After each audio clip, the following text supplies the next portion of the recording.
Hindi mo ba ako lilisanin? Won't you leave me? Minumulto na ako ng damdamin ko. I've been trying to hide my feelings. I love you. Mahal kita. The wheels on the bus goes round and round. Ang mga gulong sa bus ay umiikot at umiikot.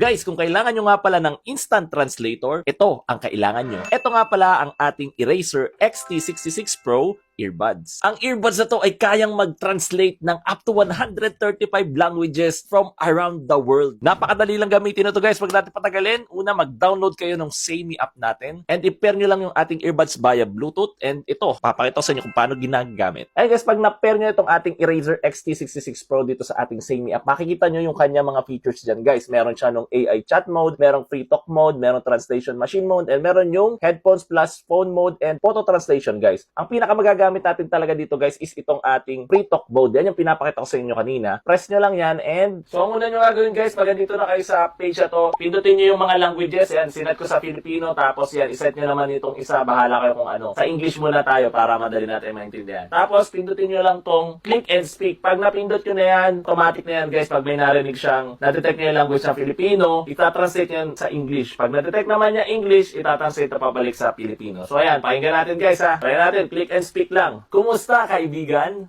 How's it going, my friend? I love you my friend. Mahal na mahal kita, kaibigan ko. O, di ba? Ang galing guys, no? So, kung nagko-converse kayo, yun yung ating free talk mode. Tapos, meron pa dito guys, yung headphone plus phone mode. Kung ang gagamitin nyo naman is naka-headphone kayo, tapos ayaw nyo ibigay yung isa yung headphone sa stranger, alam ba, or kung sino man. Gusto nyo phone yung gamit nyo. Yan, pindutin nyo lang yan. Parang ganun din, yun nga lang, isang headphone lang yung gamit natin. Yan, try natin guys, magsalita tayo ng Pilipino dito sa ating cellphone. Kumusta, kaibigan? How are you, friend? Ganun nag-work guys yung headphone plus phone mode guys. Saka ito pa guys yung isa sa features ng application na Samey na gustong-gusto ko guys, itong ating photo translation guys. Ayan din nyo, papakita ko sa inyo guys ha, ang ganda niyan. Ayan, tingnan nyo, Chinese yung sulat, tapos picturean lang natin guys. Ayan, tingnan nyo, ang galing niyan guys. O yan, di ba? Chinese.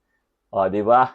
Na-translate siya sa English, guys. Kung gagamitin nyo naman to as regular na earbuds, guys, maganda din siya gamitin dahil maganda na rin yung kanyang tunog. At yung bass niya, hindi basag nga, in fairness. And kaya nga pala nitong tumagal at a single use ng 5 hours per earbuds niya. Plus, yung casing natin is plus 25 hours yung ating charging case. So, aabot to ng 30 hours of use. Tsaka, ang sarap din itong suotin, guys. Magaan lang, skin-friendly yung kanyang ginamit na materials dito. At tsaka, hindi masakit sa tenga at nakakangali suotin dahil hindi mo naman ipapasok eh. Nakahang lang siya sa tenga nyo. May smart LED indicator nga rin pala yung ating earbuds case para makita nyo kung ano bang status ng battery nitong ating power bank casing. Kapag umorder nga pala kayo nito guys, kompleto na itong darating sa inyo guys. Andyan yung ating Eraser XT66 Pro earbud and yung kanyang mga manuals and mga certification guys na legit talaga itong ating ST66 Pro earbuds guys. So, kaya kung kailangan nyo guys ng instant translator, yung pwede nyong dalhin kahit sa ano, yung link nga pala nito andyan sa baba ng ating video and available na nga rin pala to sa ating TikTok shop. Kaya mag-order ka na.